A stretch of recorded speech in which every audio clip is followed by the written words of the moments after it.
Moi, je suis Jordan. Je travaille à la boutique de bonbons depuis le 20 septembre, qui est la date d'ouverture aussi de cette boutique. J'ai 25 ans. L'histoire est partie d'il y a 3 ans. On a décidé d'ouvrir cette boutique en éphémère. C'était sur une période de 2 mois. Après, cette boutique était déjà prise. On a décidé une boutique de bonbons pour faire vivre un petit peu le côté jeune et joyeux d'Issoudun. Une boutique de bonbons, c'est convivial, ça apporte un peu de plaisir. Donc on est parti sur cette période.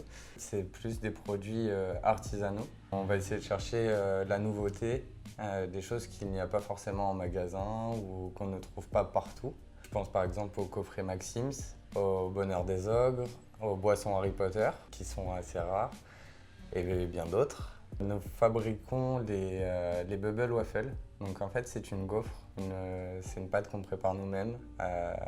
Ça fait une sorte de gaufre avec de la glace et plusieurs petits assortiments à rajouter dedans selon les goûts et les couleurs des clients. C'est le même propriétaire que le bar Prohibition qui a ouvert à Issoudun aussi depuis quelques mois maintenant déjà.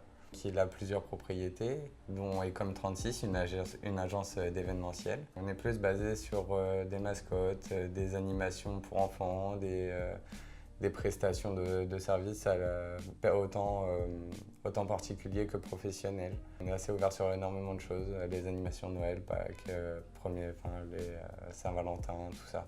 On a des commandes de gâteaux de bonbons qu'on fabrique, qu'on fabrique aussi pour les anniversaires enfants ou adultes, hein. Il n'y a aucun âge.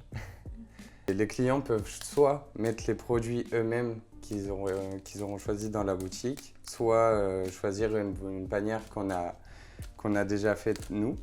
Donc avec des produits comme les papépilles qui sont passés sur M6 il n'y a pas très longtemps. Les produits Mathilde, le Bonheur des Ogres, une petite bonbonnière qu'on a mis nous-mêmes et 2-3 petites choses. Donc là on est sur une petite panière à 39 € avec plein d'objets à l'intérieur et pour un cadeau de Noël, d'anniversaire ou pour le plaisir, c'est assez sympathique. Il y a beaucoup de choses qui donnent envie et que les gens ont perdu depuis longtemps, qu'ils ne retrouvaient pas forcément en magasin, tout ça. Et du coup, on a réinstallé des produits assez vintage.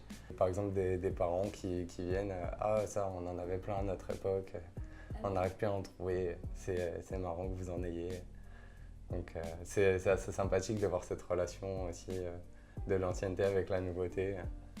C'est assez marrant.